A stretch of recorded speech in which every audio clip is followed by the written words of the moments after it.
सगळ्यांचं मनापासून स्वागत आहे। या ठिकाणी उपस्थित असलेले सर्व आपले मीडियाचे प्रतिनिधी, वर्तमानपत्राचे प्रतिनिधी, या ठिकाणी उपस्थित असलेले इलेक्ट्रॉनिक मीडियाचे आपले सगळे प्रतिनिधी, मला याची पूर्ण कल्पना आहे की आपल्या सगळ्यांना या ठिकाणी होत असलेल्या ऐतिहासिक राजकीय घडामोडीचे साक्षीदार जरा सोडा राजेश, मीडियाच्या लोकांना सोडा सांगा, जरा मीडियाच्या मित्रांना सोडायला सांगा। एक मिनिट जरा सगळ्यांनी सहकार्य करावे।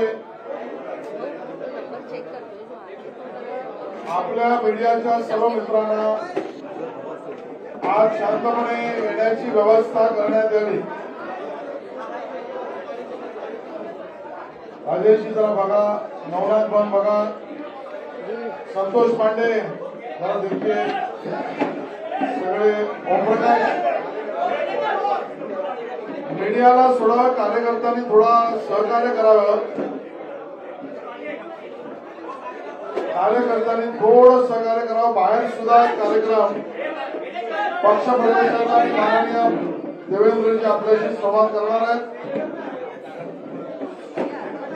आले सगळे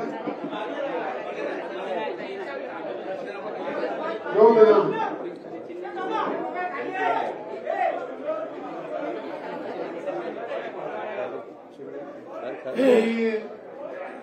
आजच्या या सर्व पक्ष प्रवेशाच्या कारवाईमध्ये आपल्या सगळ्यांचं या ठिकाणी स्वागत करतो। विशेष रूपाने आमचे नेते माननीय उपमुख्यमंत्री देवेंद्र फडणवीस साहेब, प्रदेशाचे अध्यक्ष माननीय चंद्रशेखर बावनकुळे साहेब, ज्यांचा आज पक्ष प्रवेश होतोय, असे सन्माननीय अशोक चव्हाण साहेब, माननीय खासदार प्रताप चिखलीकर साहेब, या ठिकाणी उपस्थित असलेले राजेंद्र साहेब, सर्व प्रतिनिधी, हर्षवर्धन पाटीलजी, सर्वात जणांचं मी स्वागत करतो।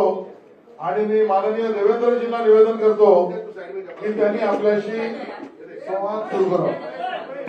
अशोक राजवडकरांचं पण स्वागत आहे, तर बसून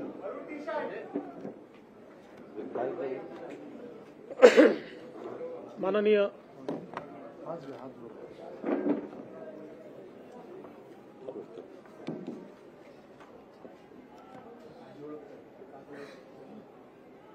माननीय अध्यक्षजी, आज आमच्या सगळ्यांकरताच अतिशय आनंदाचा दिवस आहे की महाराष्ट्रातलं एक अतिशय ज्येष्ठ नेतृत्व, अनेक वर्ष महाराष्ट्र विधानसभा, देशाची लोकसभा ज्यांनी गाजवली, या गिरीश इकडे मागे,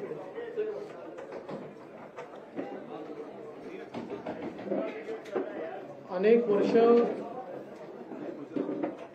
महाराष्ट्राची विधानसभा, देशाची लोकसभा ज्यांनी गाजवली, विविध मंत्रिपद ज्यांनी भूषविली आणि 2 वेळा महाराष्ट्र राज्याचे मुख्यमंत्री म्हणून ज्यांची कारकीर्द आपल्याला पाहायला मिळाली, असे ज्येष्ठ नेते माननीय अशोकरावजी चव्हाण साहेब हे आज भारतीय जनता पक्षात प्रवेश करत आहेत। मी सर्वप्रथम भारतीय जनता पक्षाचे महाराष्ट्राचे अध्यक्ष माननीय चंद्रशेखर बावनकुळेजी यांना विनंती करेन की त्यांनी अशोकरावांचा प्राथमिक सदस्याचा जो फॉर्म आहे त्याच्यावर सही करून त्यांना पक्षात रितसर प्रवेश द्यावा।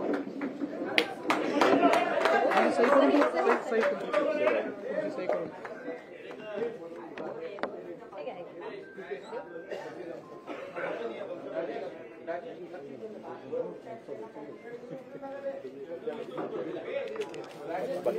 डोनेशन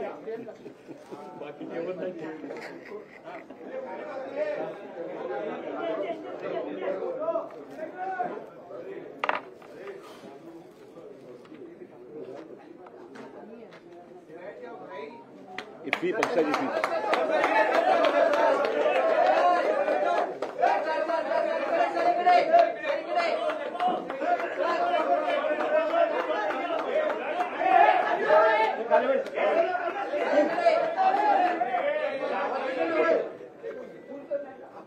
तुम्ही मध्ये आणा अशोकराव. नाही नाही हे याचं करा. प्रवेश करा. प्रवेश करा. भारतीय जनता पक्षाचा बुके द्या, बुके. घ्या. भारतीय जनता पार्टीला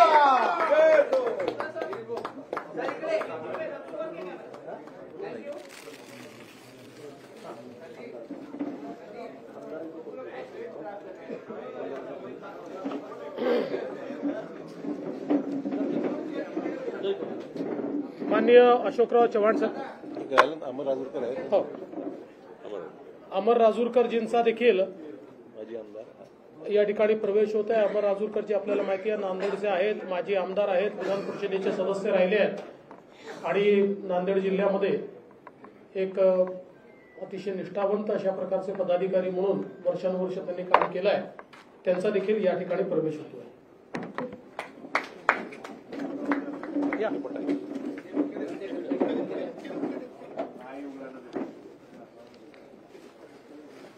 भारत माता की भारतीय जनता पक्षाचा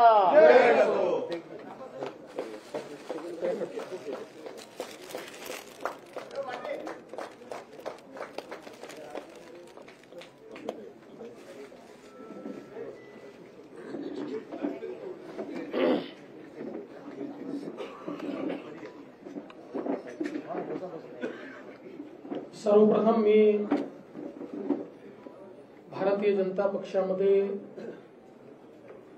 माननीय अशोकराव चव्हाण साहेब, अमर राजूरकरजी यांचं मनपूर्वक स्वागत करतो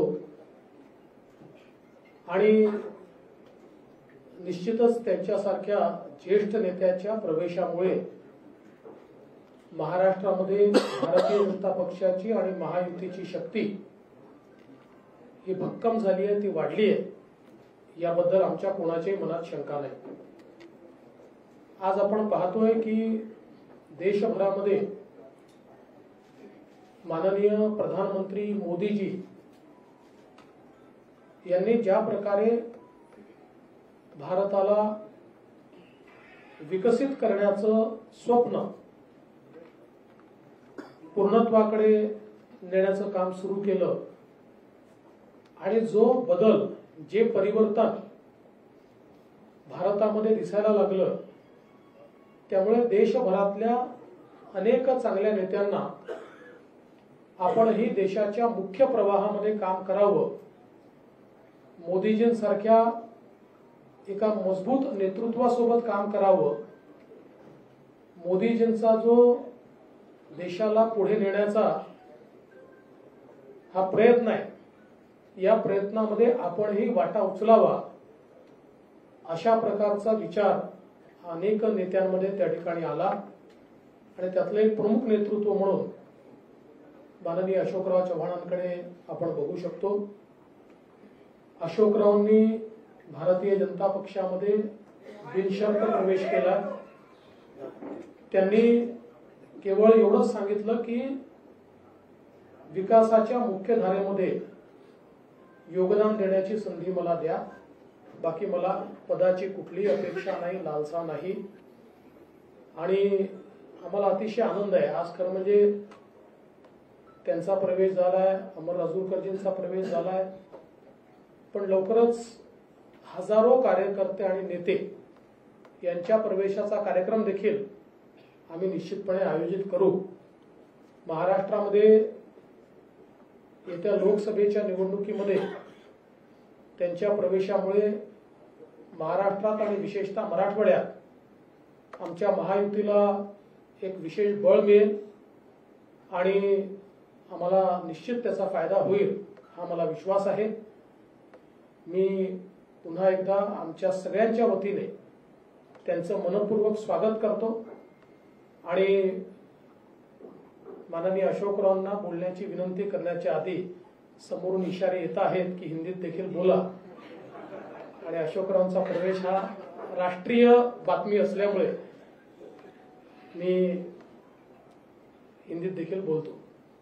आज हम सभी के लिए बहुत हर्ष की बात है कि महाराष्ट्र के एक बड़े ही कद्दावर नेता जो कई बार महाराष्ट्र की विधानसभा में, देश के लोकसभा में चुनकर आए, अलग अलग विभागों के मंत्री के रूप में काम किया, महाराष्ट्र में 2 बार मुख्यमंत्री के रूप में काम किया, ऐसे अशोकराव जी चव्हाण सर इन्होंने भारतीय जनता पार्टी में प्रवेश किया है। और अभी अभी हमारे प्रदेश अध्यक्ष बावनकुळे जी ने उनको पार्टी का प्राइमरी मेंबर, उनको पार्टी की प्राइमरी मेंबरशिप देकर और उनका ससम्मान भारतीय जनता पार्टी में प्रवेश लिया है।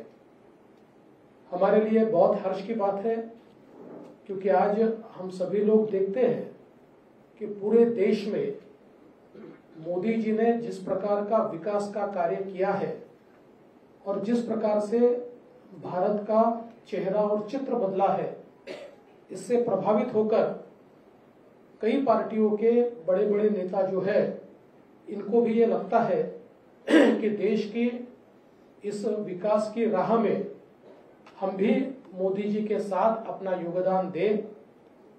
और इसी के चलते कई कद्दावर नेता भारतीय जनता पार्टी में आ रहे हैं और महाराष्ट्र में हमारे लिए बहुत सौभाग्य की बात है कि अशोकराव चव्हाण जी जैसे एक कद्दावर नेता ने भारतीय जनता पार्टी में प्रवेश किया है।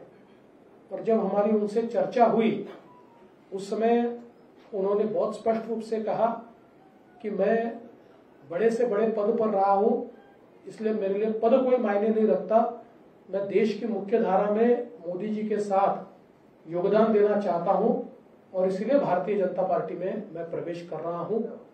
तो हम सभी की ओर से हम उनका स्वागत करते हैं।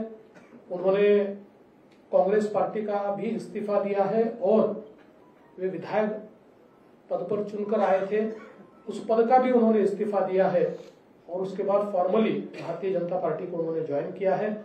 आज उनके साथ पूर्व विधायक अमर राजूरकर जी ज्वाइन हुए हैं और भविष्य में बहुत बड़े पैमाने पर उनके साथ देने वाले, उनके प्रभाव से राजनीति करने वाले ऐसे कई कद्दावर नेता और कार्यकर्ता भी भारतीय जनता पार्टी में प्रवेश करेंगे। मैं ऐसा मानता हूं कि उनके प्रवेश के कारण महाराष्ट्र में और विशेष रूप से मराठवाड़ा में भारतीय जनता पार्टी और हमारी जो महायुति है इसको निश्चित रूप से फायदा होगा। मैं उनका फिर एक बार बहुत बहुत स्वागत करता हूं, अभिनंदन करता हूं और उनसे निवेदन करता हूं कि वे आप सभी को संबोधित करें। राज्य के उप मुख्यमंत्री सन्माननीय देवेंद्र फडणवीस जी, मराठीत केलं तर चालेल। महाराष्ट्राच्या भाजपाचे अध्यक्ष श्रीमान बावनकुळे जी, मुंबई काँग्रेसचे अध्यक्ष भाजपचे मुंबई भाजपचे सवयीचा परिणाम आहे। 50 वर्षाची सवय आहे। 50 वर्षाची सवय असल्यामुळे मुंबई भाजपाचे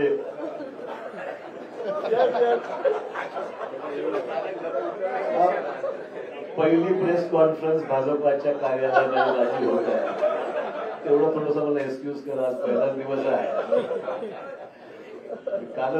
कालच राजीनामा दिल्यामुळे एकदम स्विच ओव्हर थोडासा,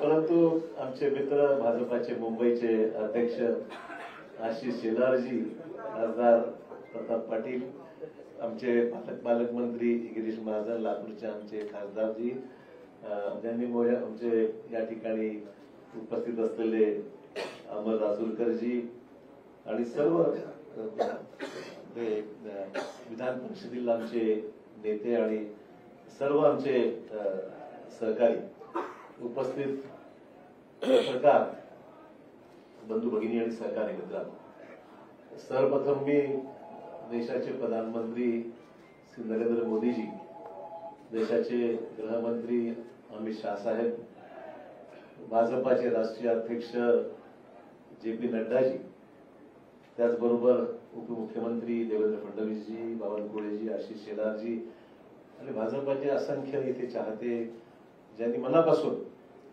मला माझ्यावर प्रेम केलं. म्हणजे आम्ही विरोधी पक्षात असताना सुद्धा आणि सत्तेमध्ये असताना सुद्धा महाराष्ट्राची एक वेगळी परंपरा राहिलेली आहे की एकमेकांविषयी असलेले आमचे संबंध राजकारणाच्या पलीकडे जाऊन सुद्धा आम्ही सर्वांनी एक दुसऱ्याला साथ दिलेली आहे. विकासात्मक कामासंदर्भामध्ये ही महाराष्ट्राची परंपरा राहिलेली आहे आणि त्यामुळे मला आज माझ्या आयुष्याची एक नवीन सुरुवात मी करत आहे असं मी निश्चित म्हणेन. इतके वर्ष मी गेल्या 38 वर्षाचा माझा हा राजकीय प्रवास हा मी आज बदल करत आहे आणि त्यातून आज भारतीय जनता पक्षाच्या या पक्षामध्ये प्रवेश करत आहे. प्रधानमंत्री नरेंद्र मोदी यांच्या नेतृत्वाखाली त्यांची ती स्फूर्ती घेऊन, त्यांची प्रेरणा घेऊन या देशामध्ये राज्यामध्ये चांगलं काम करता आलं पाहिजे, सकारात्मक भूमिका घेऊन पुढील वाटचाल आपल्याला करता आली पाहिजे आणि राज्याच्या देशाच्या प्रगतीमध्ये आपला हात आपण निश्चित योगदान दिलं पाहिजे. या प्रामाणिक भूमिकेतून मी आज या ठिकाणी आज पक्षामध्ये प्रवेश करत आहे. मला निश्चित सांगितलं पाहिजे की आजवर मी राजकीय क्षेत्रामध्ये, सामाजिक क्षेत्रामध्ये काम करत असताना एक सकारात्मक दृष्टिकोन, डेव्हलपमेंटल ऍटिट्यूड घेऊनच मी नेहमी पुढे राहिलेलो आहे.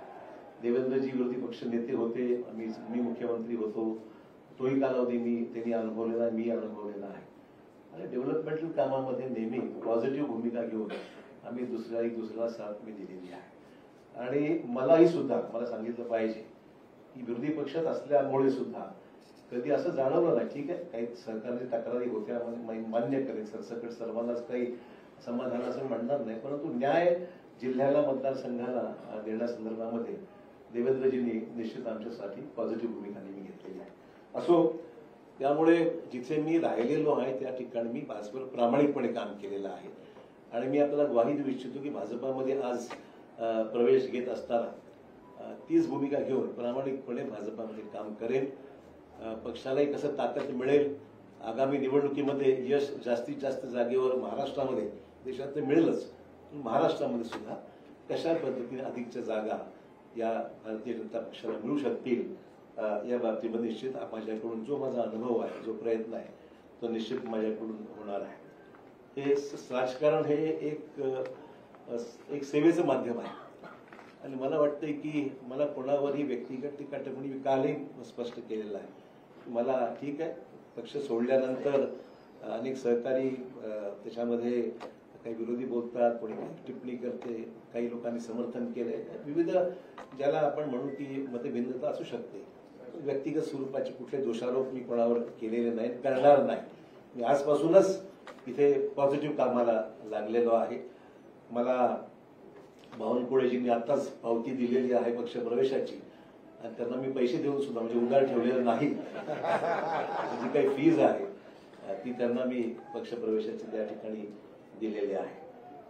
आपल्याला माहिती की प्रधानमंत्र्यांनी सबका साथ सबका विकास हे ब्रीदवाक्य घेऊन या देशामध्ये अनेक महत्वपूर्ण पैलू विकासाच्या संदर्भातले देशाभरात आपण पाहतोय की मोठ्या प्रमाणावर जे इम्प्रेस आम्ही झालेलो आहोत. आम्ही म्हणजे मला सांगायला हरकत नाही, आम्ही विरोधी पक्षात असताना सुद्धा कधीही व्यक्तिगत स्वरूपाचे दोषारोप एकमेकांवर कधी केले, मी तरी कोणावर केले नाही. आणि जे चांगलं काम झालं, आमच्या काळात जे चांगलं काम झालं त्याची प्रशंसा देवेंद्र भाऊंनी वेळोवेळी केली. आम्ही सुद्धा त्यांच्या विद्यमान सरकारमध्ये जे चांगलं काम होत आहे त्याची प्रशंसा आम्ही सुद्धा केलेली आहे. कधी वेळेवर आमच्यावर टीका होते की तुम्ही फार माइल्ड आहात, तुम्ही काही टीका विरोधी पक्षावर करत नाही किंवा सत्ताधारी पक्षावर करत नाही. हेतू तो नाही आहे. महाराष्ट्राची जी परंपरा आहे, जी सभागृहामध्ये एकमेकाविषयी असलेली जी भूमिका असते विरोधी म्हणून, ती प्रामाणिकपणे विरोधात असतात केलेलीच आहे. परंतु सभागृहाच्या बाहेर मात्र व्यक्तिगत स्थिती जाऊन पॉलिटिकल पलीकडे जाऊन महाराष्ट्राने पाहिलेलं आहे. महाराष्ट्राच्या या विधिमंडळामध्ये अनेक दिग्गज आम्ही पाहिलेले आहेत आणि त्या दिग्गजांचे संबंध सभागृहात जरी कटुता काही ठिकाणी आली असेल पण सभागृहाच्या बाहेर मात्र एकमेकांविषयी आदर बाळगूनच जी भूमिका वटवायची असतील, पक्षी धोरणं असतील, कामासंदर्भातल्या अपेक्षा असतील ती सर्वांनीच राबवली. मला वाटतं ती परंपरा महाराष्ट्रात कायम राहावी अशा प्रकारची निश्चित आम्हा सर्वांची माहिती भूमिका निश्चित राहणार आहे. एक नवीन सुरुवात भारतीय जनता पक्षाची जी काही ध्येय धोरणं आहेत त्या पद्धतीने निश्चितच काम केलं जाईल. पक्षाच्या भूमिकेतून जे आदेश पक्ष मला देईल, उपमुख्यमंत्री देवेंद्र फडणवीस सांगतील त्या पद्धतीने निश्चित आगामी काळामध्ये काम करण्याचा माझा मानस आहे. कुठलीही मागणी मी त्यांच्याकडे केलेली नाही. जे मला त्या ठिकाणी सांगितलं जाईल त्याप्रमाणे निश्चित मी काम करेल. माझ्या आधीच्या पक्षातील माझ्या सहकार्याचे मी आभार मानतो. या निमित्ताने इतके वर्ष आम्ही एकत्र राहिलो. ठीक आहे, हा माझा व्यक्तिगत निर्णय होता. मला कोणी जाणून सांगितलं नाही आणि मी शेवटपर्यंत, लोक म्हणतात कालपर्यंत तुम्ही पक्षाकडे तिथे बसला होता आणि अचानक तुम्ही स्विच ओव्हर झाला. म्हणून शेवटच्या क्षणापर्यंत मी जिथं आहे त्याचं काम मी केलेलं आहे आणि आज जेव्हा गेलो तेव्हाच मी मग त्यानंतर माझी भूमिका मी या ठिकाणी स्पष्ट केली आहे. त्यामुळे मित्र बस एवढंच या निमित्ताने मला सांगायचं. मी अधिक काही याच्यावर आज तरी भाष्य करणार नाही. मी सुद्धा या पक्षात नवीनच आहे त्यामुळे सगळ्याच गोष्टीवर आज काही बोलण्यापेक्षा निश्चित योग्य वेळी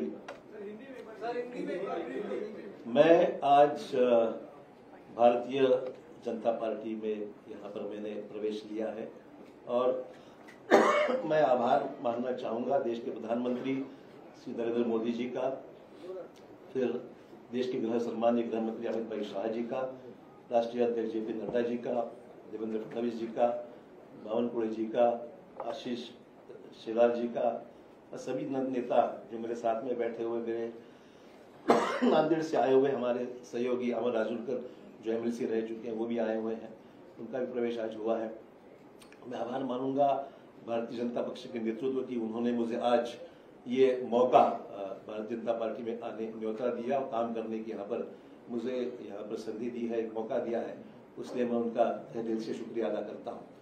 सार्वजनिक जीवन में काम करते हुए एक पॉजिटिव एटीट्यूड लेके, डेवलपमेंटल एटीट्यूड लेके आने वाले समय में काम करने की भूमिका मेरी है, पहले भी रह चुकी है और आज भी मैं जो आया हूँ इस नए क्षेत्र में नई शुरुआत जब कर रहा हूँ तो मैं इसी डेवलपमेंट प्रधानमंत्री जी को जो सबका साथ सबका विकास ये भूमिका लेकर प्रधानमंत्री जो पूरे देश भर में जिन्होंने नेशनल इंटरनेशनल लेवल पे एक अलग अपनी छवि बनाकर एक अच्छा काम करके दिखाया है, निश्चित तौर पर इम्प्रेस हूँ, निश्चित रूप से इम्प्रेस हूँ मैं. इसमें कोई अलग भूमिका नहीं है. जो अच्छा होता है तो अच्छा ही बोलना चाहिए, जो खराब है तो कभी शिकायत भी हमने की है तो मैं ना नहीं बोलूंगा.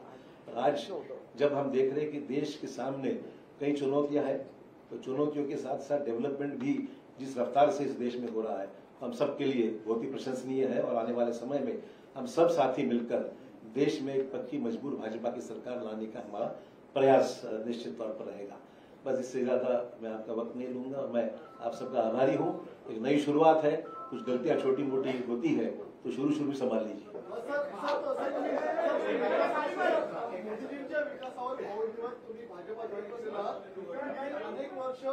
अनेक वर्ष काँग्रेसमध्ये काम केलेले आहेत. अनेक आमदार हे देखील मोदींच्या विकासावर या ठिकाणी इम्प्रेस झाले असतील, तुमचे सहकारी असतील, ते सुद्धा भाजपा जॉईन करणार आहेत का? मला मुद्दाम सांगितलं पाहिजे, मी कोणालाही, हा माझा व्यक्तिगत डिसिजन होता, मी कोणालाही आमंत्रित किंवा निमंत्रित केलं नाही. बाकीचा विषय देवेंद्रजी आणि ते पाहतील काय करायचं. मी काही त्याच्यामध्ये कर सांगतो.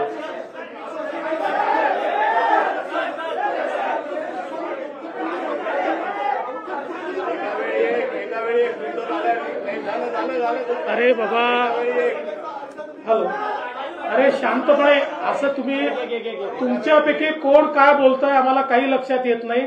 आपल्याला जर प्रश्नोत्तर करायचे असतील तर तुम्ही शिस्त पाळली तरच होईल. एका वेळी एक जण एकाने प्रश्न विचारला त्यांनी पुन्हा विचारायचा नाही.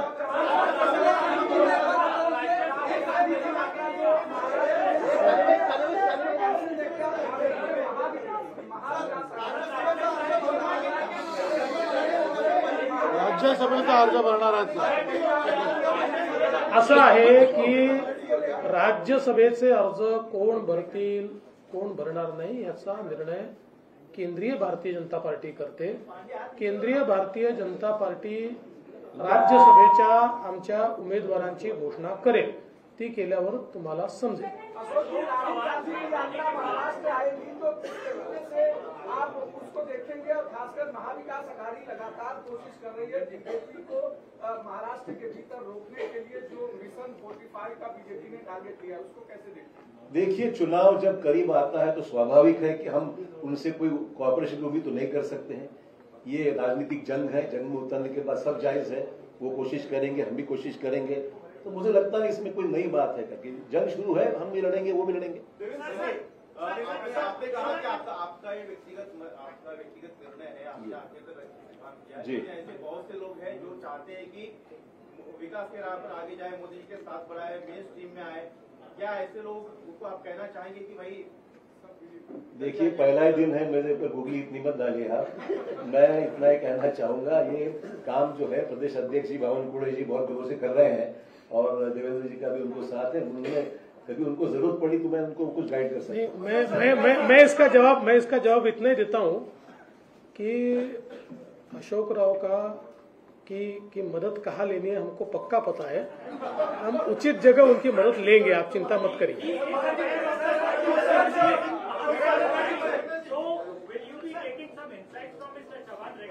100%. देखिए, उनका केवल महाविकास आघाड़ी ने उनका एक प्रदीर्घ अनुभव रहा है, तो उनके अनुभव का यानी पॉलिटिकल अनुभव का भी और एडमिनिस्ट्रेटिव अनुभव का भी फायदा लेंगे.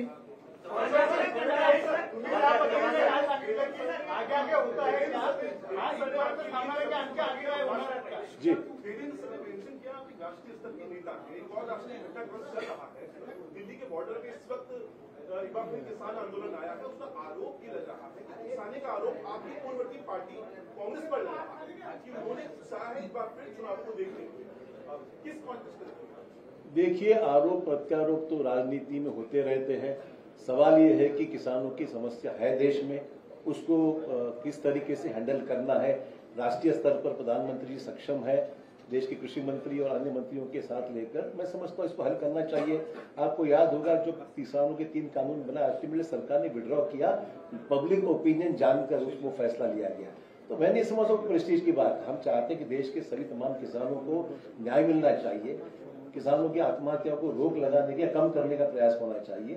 और मुझे उसमें जो हो रहा आंदोलन उसमें ध्यान निश्चित देंगे, ऐसी कोई बात नहीं है.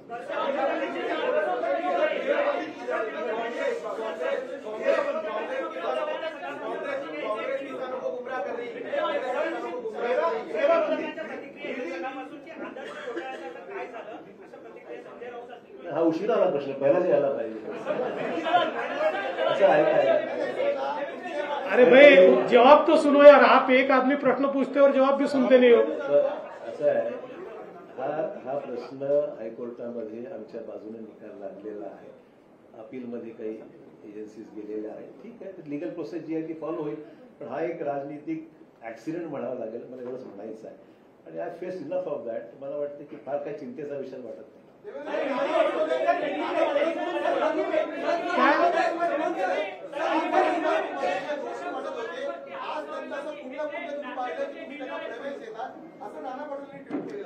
नाना पटोलेने प्रवेश दिलाच होता की नाही आम्ही, राहिलेच ना आमच्याकडे ते. आता त्यांची सवय आहे, ते एका ठिकाणी टिकूच शकत नाही, कुठल्या एका पदावर टिकू शकत नाही. आता त्यांना अध्यक्ष बनवलं होतं ते तिने ते सोडून गेले. त्यामुळे फार गांभीर्याने ते घेऊ नका, ते जे सांगतात.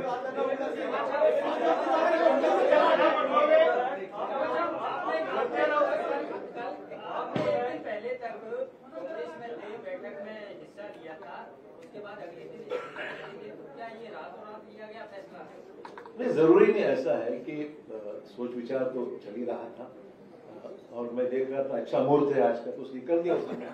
ऐसा कोई जरूरी नहीं कि कोई चीज को कोई रीजन देना चाहिए. जी. फिर आपने बीजेपी में प्रवेश करने का फैसला लिया. जी. तो जो अचानक से इतना सा बड़ा कर देना, जी, इतना कठिन है, आसान है. और दूसरा चीज, कांग्रेस वाले कह रहे हैं कि पार्टी ने इतना सब कुछ दिया, सब कुछ बनाया, उसके बावजूद आप पार्टी को जा रहे हैं, तो ये विश्वास भाजपा. देखिए, मैं ये 2 चीजों के लिए अलग जवाब देना चाहूंगा. सबसे पहले तो ये फैसला आसान नहीं था, बिल्कुल कहूंगा। It was a total switch over, change over, और ये करने के लिए काफी विचार विमर्श करना पड़ा। ये मैं जरूर कहूंगा कि it was not easy decision for me, but I took it in the interest of the state of Maharashtra, in the interest of my own district, in the interest of this nation. मैं बोला कि कुछ चीजें अच्छी हो रही तो उसमें अपना भी योगदान होना चाहिए, पॉलिटिकल भले जो भी चीजें हैं, पर let us get involve into the nation building process. इसमें समय लगा है, it was not a one day snap decision, ये मैं कहना चाहूंगा। जहां तक लेट मी कंप्लीट। दूसरा इशू है सर, जरूर पार्टी ने मुझे बहुत कुछ दिया, मैं नहीं मना नहीं कर रहा हूँ, पर ये भी सच है मैंने भी पार्टी के लिए बहुत योगदान दिया, जिसके लिए महाराष्ट्र में कांग्रेस पार्टी को निश्चित ताकत मिली, ये भी कोई डिनाई नहीं कर सकता। तो it was not, I am not, मतलब ये मैं पर्सनली ऑब्लाइज हूँ पार्टी के लिए, मेरे पार्टी की लीडरशिप के लिए मैं ऑब्लाइज हूँ, बट अचानक अगर तुम मेरे बौछार कोई चीज की करते हो जो उचित नहीं है, ठीक है, मैंने फैसला किया इंडिविजुअली, मैंने पार्टी को डैमेज करने के लिए कुछ नहीं किया, तो my own personal decision, but मैंने भी पार्टी में मेरा योगदान क्या है वो मेरी नेशनल पार्टी जानती है। You were not listened by your center leadership. That is what being said, and the state leadership. You were also unhappy with the state leadership. Let's not talk about what has happened. We are switching on to a new system now, so I think it's better we discuss the present system.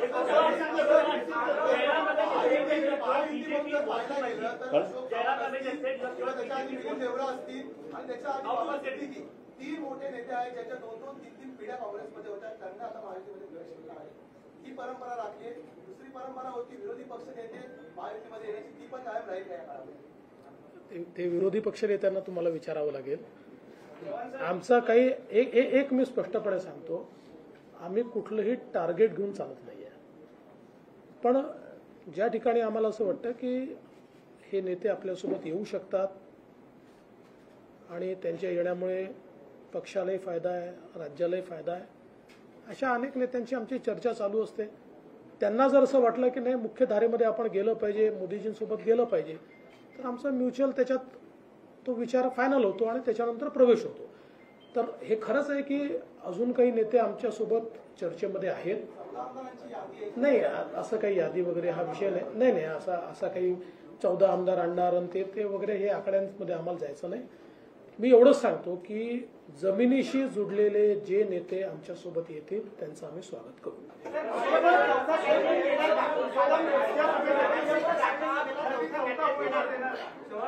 त्या संदर्भात आमचे प्रदेश अध्यक्ष सगळ्यांची चर्चा करून निर्णय करतील।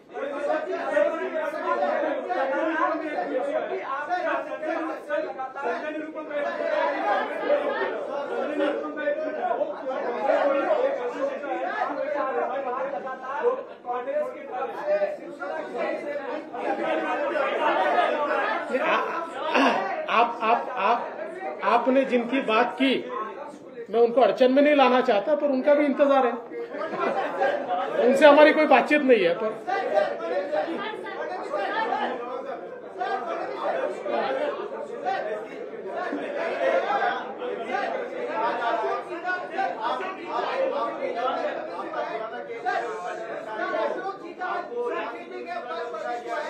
अशोक जी का क्या रोल होगा कि आपको महाराष्ट्र बीजेपी तय करेगी या केंद्र सरकार तय करेगी, क्योंकि अपने आप में बड़ा नाम आपने कहा कि बड़ा नाम। देखिए, अशोक चौहान जी 2 बार महाराष्ट्र के मुख्यमंत्री रह चुके हैं, इसलिए उनका रोल क्या होगा इस बारे में केंद्र सरकार के केंद्रीय बीजेपी के साथ चर्चा करके हम तय करेंगे, क्योंकि अशोक जी का भारतीय जनता पार्टी में आना ये राज्य के लिए तो एक बहुत मजबूती की बात है ही, पर उनका जो कद है वो एक नेशनल स्टेचर का कद है, इसलिए केंद्रीय बीजेपी से बात होकर ही इसका फैसला किया जाएगा।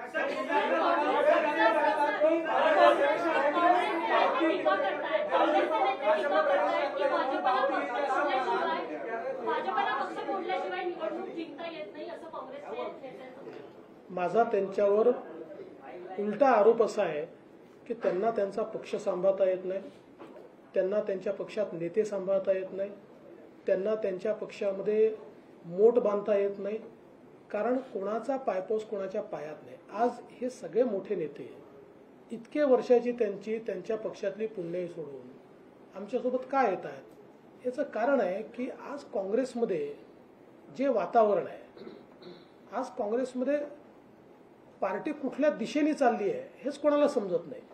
आणि भारतीय जनता पार्टीला विरोध करता करता देशाच्या विकासाला आपण कधी विरोध करायला लागलो हे त्यांना समजत नाहीये. आणि मग जे नेते आहेत, सीझन नेते आहेत, ते ज्यावेळेस दृष्टिक्षेप टाकतात त्यावेळेस त्यांच्या लक्षात येतं की बाबा आपण काय करतोय, आपलं नेतृत्व काय करतंय. तर त्यापेक्षा देशाच्या मुख्य धारेमध्ये आपण गेलं पाहिजे, म्हणून लोक आमच्यासोबत येतात. त्यामुळे त्यांनी पहिले आत्मचिंतन केलं पाहिजे की त्यांना घर का सांभाळता येत नाही. ज्यांनी काँग्रेस मोठी केली, ज्यांनी आपलं सर्वस्व काँग्रेसला दिलं, असे नेते का आपल्याला सांभाळता येत नाही, असं आत्मचिंतन त्यांनी केलं पाहिजे.